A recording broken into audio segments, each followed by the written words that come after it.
When there is no more room in hell,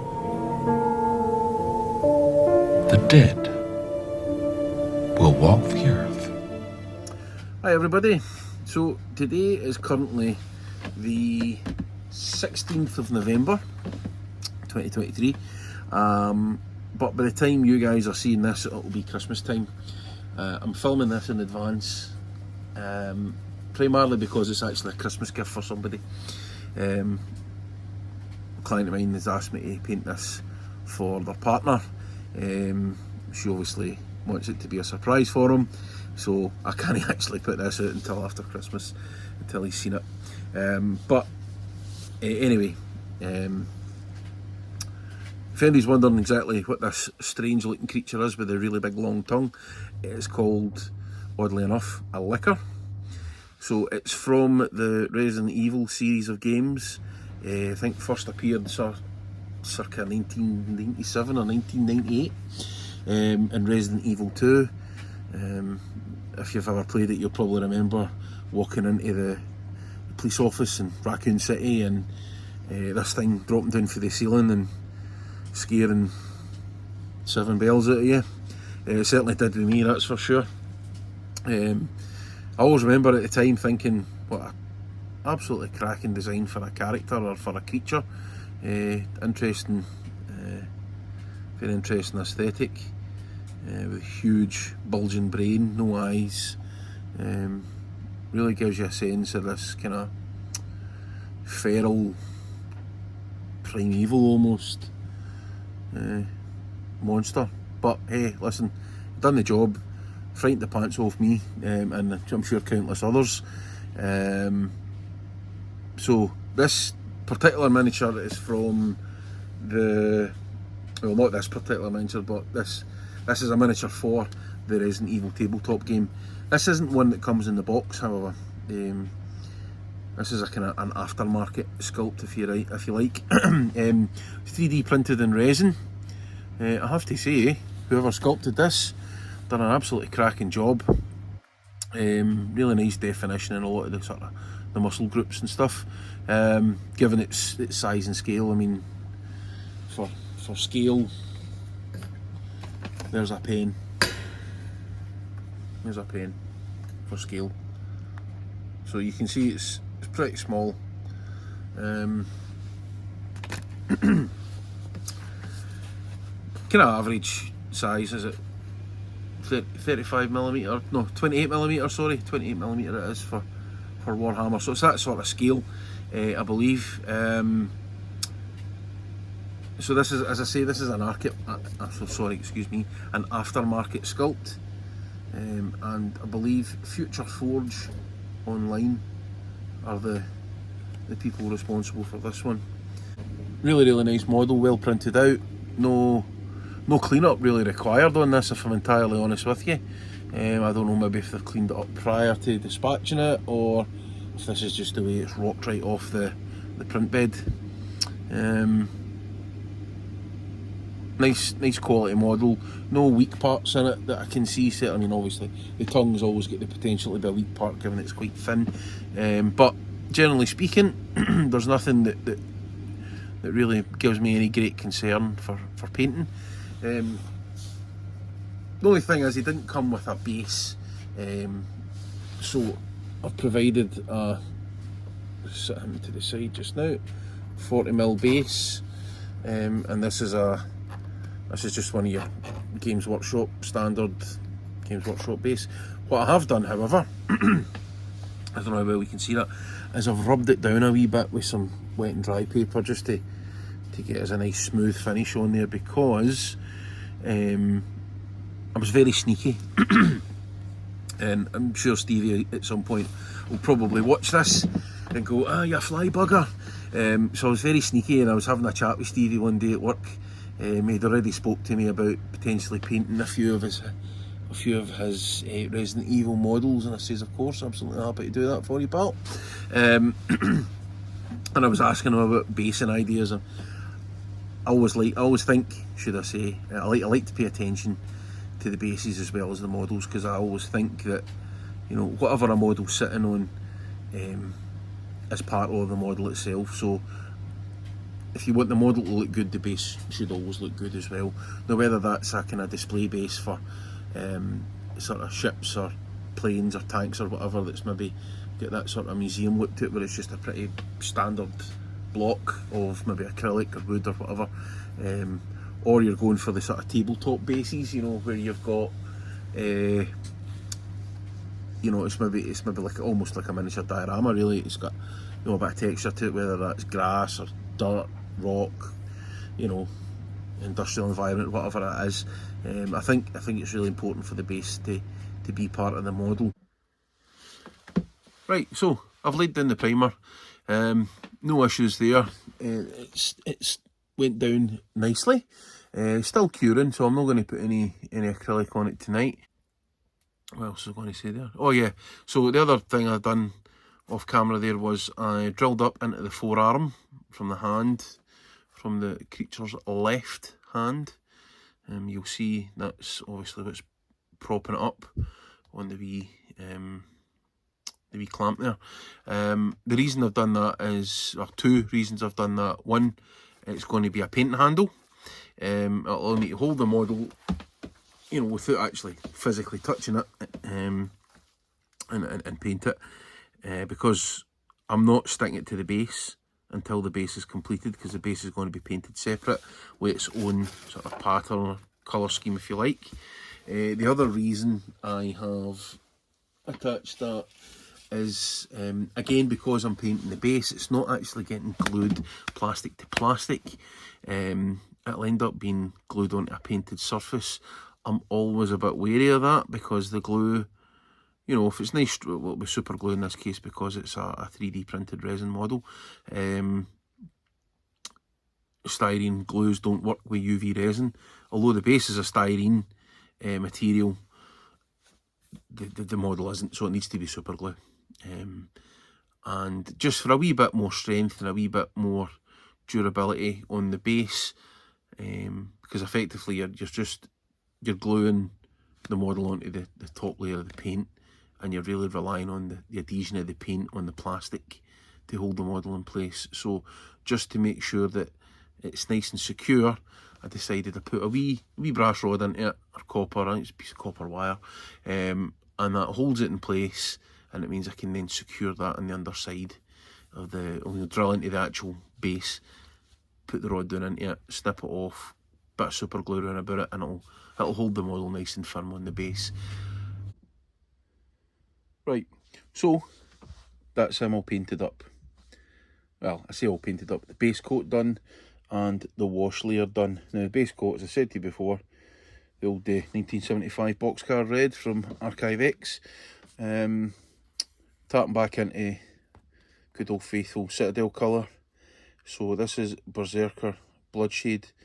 Now I think I actually picked this one up by mistake one day. I was looking for the other, I think it's Carabor Crimson or something it's called. It was just looking for a red wash anyway, for something I was doing previously, and I didn't realise that there was more than one red wash. Now, something interesting about this, it's probably picked up a bit more with a harsher light in here,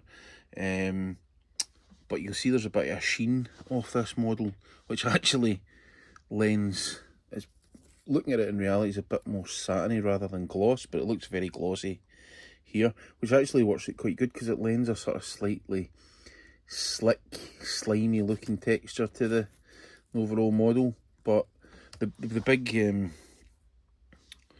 the big thing that I was really looking to achieve here, I've done, which is the sort of darker recessed areas. It's toned down the boxcar red. It's kind of deepened that a bit more, so I'm going to tap back into that and use a bit more of that to build up layers on the sort of higher points in the model, and sort of almost highlighting it. I'm not actually going to video it because I'm taking this stuff into the house tonight rather than doing it at my bench. I've just got some other stuff I want to do as well, so I'm going to do that. So I'm not going to film, I'm not going to the facility to actually film it tonight. So I'll just I'll pick up where I've left, or where I get to in the next clip of this video. Quick update on the base. Sorry, I'm holding this camera by hand here. I don't have my stand because I'm in the house. So masked off a grid, airbrushed in the black squares. I'm now going to mask off the black pieces to create almost a sort of offset mirror type pattern that will complete the checkers. I'm getting a bit too carried away with myself here, and I was getting off excited. I want to finish this checker tonight. Not the weathering, but just want to get the checkerboard down. So this is the opposite squares masked off now. You'll be able to see the darker ones just under here. And I'm now going to just fire a wee coat of black paint on there. Just nothing fancy, just the old Vallejo black model air. Yep, just plain black. Right, I've done it. It's all sprayed off. I'm going to do the big reveal on camera, and I'm just hoping that this actually worked. I'd love to know what people's opinions on this are. So you can let me know in the comments whether you think this has worked, or is it a flop? Should I do it again? Should I never do it again? I mean, I've always really liked the checkerboard design. I think there's just something really timeless, classic about it. I think there's something nice about the fact that, I suppose chess is probably one of those original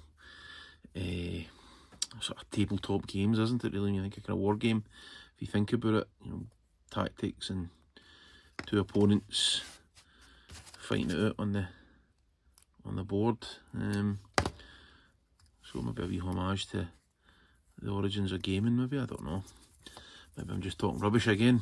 Nothing new there. So far the lines look fairly decent. Quite like this Tamiya tape actually. It's very similar to the frog tape that I normally use. Probably made in the same place, but the 3mm size is just perfect for this scale, exactly what I'm looking for. Didn't want too, the checks being too small, equally so didn't want them being too big either. There's one wee bit there, a couple of bits there. To be honest, I think that's turned out alright. As I say, let me know what you think in the comments, folks. I'm always happy to hear what people's opinions are and what they've got to say. So that's the horror that is the liquor painted. We've still got the base to do, so we'll have a wee look at that just in a minute. Really enjoyed actually painting it. Not a huge amount of work. There's kind of one big block of colour really on the main body. A couple of wee bits around about the brain and stuff just to be careful with. I used the Archive X mud. Was it mud? Yeah, mud it was. Yep, 1975 mud for the brain, and then a bit of Citadel's. The dark brown wash. Can't remember the name of it off the top of my head right now, but anyway, the dark brown wash, and then I. Excuse me, I used a wee bit of dry brushing on the top of the brain, just to pick out the raised areas and lighten them up a wee bit more again. And that was Tyrant Skull, which is one of their dry brushing paints. It's really thick, sticky paint. It's just formulated for dry brushing. It's absolutely perfect.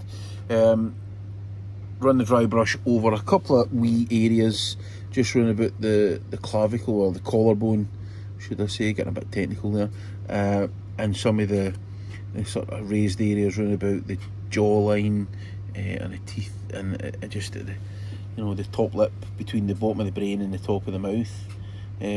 Just enough just to pick them out and just get those details just to stand out a wee bit more. The tongue, that was painted in Aurora Pink, and then again using the Citadel washes, Druky Violet, which is like a purpley coloured one. Just a nice thin wash of that over there, just to create a bit of variation in colour, shade in some of the sort of recessed areas. Use this a slightly lighter version of Aurora Pink. Just added a wee bit of white to it just to lighten it up a bit, just to catch the, you know, the edges of the tongue, just to give the illusion of sort of highlights and stuff. My go-to Ushabti bone on the claws. Well, I base coated them in the 1975 Archive X mud, and then over the top of that the wash, the brown wash, and then just the lower half of the claws again, just using the Ushabti bone, the Citadel layer paint. Well, a wee bit of the a long day at work, really busy, and I'm absolutely shattered. And I'm out here trying to talk nonsense about models and I'm forgetting everything I'm trying to say. Anyway, doesn't matter. Right, so that was the colours that were used on the claws. The body itself, again, as I said to you before, was the Boxcar Red, which was the Archive X paint. Over the top of that went the Berserker Bloodshed, which is actually quite an interesting. It's not quite a gloss wash. I know Citadel do a couple of washes with a sort of gloss effect to them. More of a satin sort of finish. There was a sheen off the model, which actually really helped, giving it a sort of slightly wet look. I muted that back a bit though, because it was a bit too much, but I've still got it in some areas, which is nice. And what I did was I added a bit of Aurora Pink to the Boxcar Red, and it lightened it perfectly. And added a wee bit of the glaze medium. That's the word I was looking for there, glaze. Added a wee bit of the glaze medium just to thin that out a wee bit and help me actually apply that so that it was nice and soft, but transparent, showing the undercolour, but still creating a highlight as well at the same time, if that makes any sense. I don't know how well you can see that there. My lighting's no. Try that. Oh, that's a wee bit better. There we go. That looks a bit better. So you can see where I've picked out some of the raised areas just to highlight them. The darker recessed areas have still got that darker shade with the red wash that I put on, that I applied. Here's his back end. I'll show you his back. Just turn that around a bit there. Again, good definition in the muscles there, for the dark areas to the lighter raised areas. And again, you can still see some of that sheen. It's got a bit of that kind of wet, gooey look, but not too overstated. I didn't want it the whole thing to be shiny. I think that would just take the look off the model a bit too much. So I've made up a really kind of thin wash of a brown ink. So it's an acrylic ink. Magic Colour is the brand, and the colour is earth brown. I don't use these very often, but they do come in quite handy. So all I'm doing here is spreading this on. Now what I want to do is not just have a uniform sort of colour. I want to push it about a wee bit, so there's going to be darker areas, lighter areas, and use my brush to soak up, or you know, just to create tide marks and stuff that we've got here. And then when that dries off, what you'll have is a slight yellowy brown effect on there. It'll make it look dirty. Now I don't think the camera's actually picking that up that well, but I'm probably going to let that dry off. I'll probably batter the hairdryer onto it a wee bit, and then just build it up in layers. I only put one wee drop into a tiny amount of water here. I don't want to go too mad and make it really dark. It just takes the look off the floor. So I want it to be a nice looking floor that's just started to pick up a bit of dirt and dust and grime and stuff, and so we'll be using this primarily just to sort of start that effect, and then we'll build up in layers for there.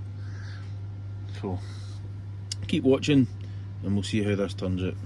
Alrighty, So what I'm just starting to do while this is still wet, I'm just taking a tiny wee spot of this just on the end of my brush here, just off the wee glass dropper. Just there's a tiny wee bit, and I'm just lightly putting that into the water and just creating these sort of random wee patterns. Just enough to, as I say, create that sort of mucky look.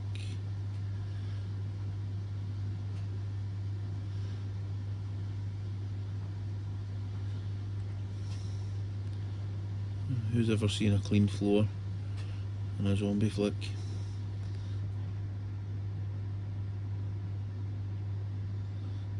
So I don't want this to be overdone. It's so easy to actually overdo your weathering, and it just looks bloody horrendous. I've done it myself lots of times. I've been really guilty of it. I scratch built a piece of scenery for Warhammer, which is kind of funny because actually I've never really used it, because you know, I had this grand idea about playing Warhammer. I played it a few times, quite enjoyed it, it's good fun actually, but with the kids and family life and stuff, it's not always easy to get the time to go with your friends and sit and play Warhammer. But anyway, point I was making was I had actually gotten this thing made, just a wee piece of sort of scenery for the tabletop, and I was really pleased with it. Painted it up, looked really smart, and then I weathered it, and it started off, thought, oh, it looks great, a wee bit more, and the more I added, the worse it got. So I always think there's a fine line with weathering. You have to know when to stop, but equally so, it's the thing that can really set a model off from looking like a really nice piece to something that's just next level, really. I always tell my dad that when he's doing stuff for his model railway, you know, remember to weather it, Dad. Don't just paint it a colour and then just leave it and that's it. We're talking about an industrial environment here, or you know, a town or whatever. There's always going to be features, you know, run marks, rust, verdigris, that kind of stuff. I don't think he's quite got the patience for it that I've got, right enough. But to be honest, I don't know where I get my bloody patience from. Sometimes I don't have a lot. Right, what I'm going to do, I'll leave that at that at the minute. I think I want to build up a wee bit more onto that. The watered down ink was ideal just to start the process. I don't think it's just strong enough, so that's why I started dipping into the neat ink, but just a tiny wee amount, and then using a bit like when you're watercolour painting, you know, your medium, your paper, whatever it is, in this case the base is already wet, and you're using the effect of the pigment and the water interacting to actually create effects and make patterns and stuff, and you can really actually start to get some really nice effects. Already I'm starting to like what I'm seeing. I think what I want to do is just have a few wee areas here and there of slightly more concentrated dirt, but not too much, and then I'll look at see what's next. Right, back again. So I think that should be just about dried off. I gave it a wee blast with the hairdryer. Yep, we've got a nice level of dirt there. Not too much. Now what we'll do now is we'll have a wee blast at some of this. So this is light sienna, and it's what's called a weathering pigment. It's basically a powdered pigment, really, paint pigment, that you apply with a brush, just to to give that sort of dirty look to models and stuff. You can go nuts with this stuff. It's quite potent, and so you want to just dab it on. So this will be particularly useful for the areas with the black. There can be problems with this stuff in terms of actually getting it to stick, because it's just a powder you're dusting on. Just give it some sort of streaks moving about. So actually sometimes when you go quite heavy and then when you actually seal it, you can actually weaken off and you can lose some, or in some cases all of the effect.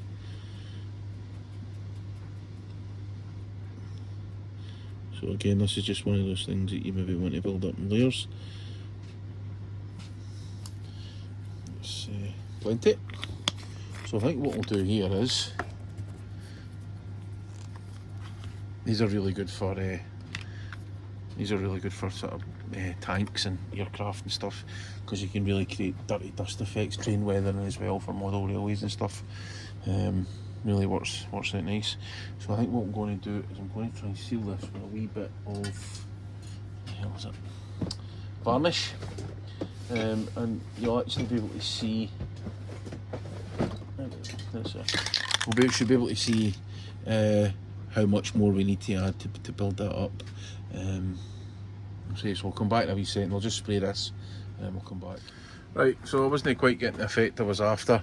As soon as I was putting the varnish on, it was just blowing off.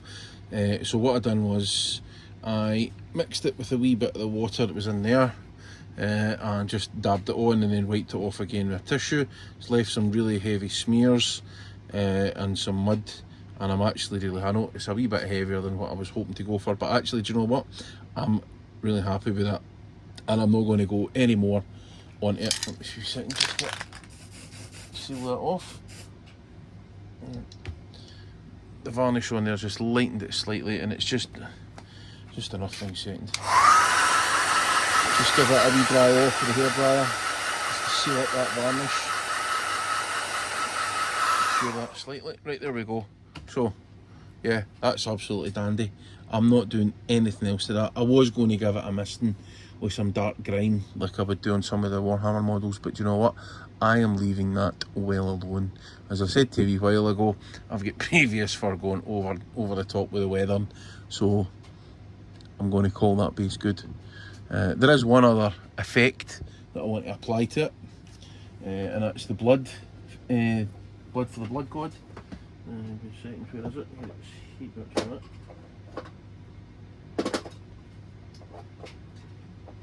Here we go. That's this stuff here. So it'll be put out in a way as if your man here, the liquor, has annihilated something or has been eating something. So we'll do some spatter effects, and then once I've got it in position, I'll add a wee bit more. But the first thing I want to do before I position it is the spatter effects. Now, I like to do my spatter effects with various day brushes. I started to tidy up, and I know that's hard to believe looking at my desk, but I actually did start to tidy up. I've moved some brushes, and now I don't know what I've actually done with them. Plants. God almighty, they're sitting there right in front of me. Right, here we go. These brushes here, I think they're hog's hair. Really stiff. They're not very good for much in terms of painting. For me, the type of painting I do, certainly. They might be useful for other people, I don't know. But I do have a use for them, and it's spatter effects. It's a wee bit messy. I'm going to stick a glove on because I'll end up with this all in my hands.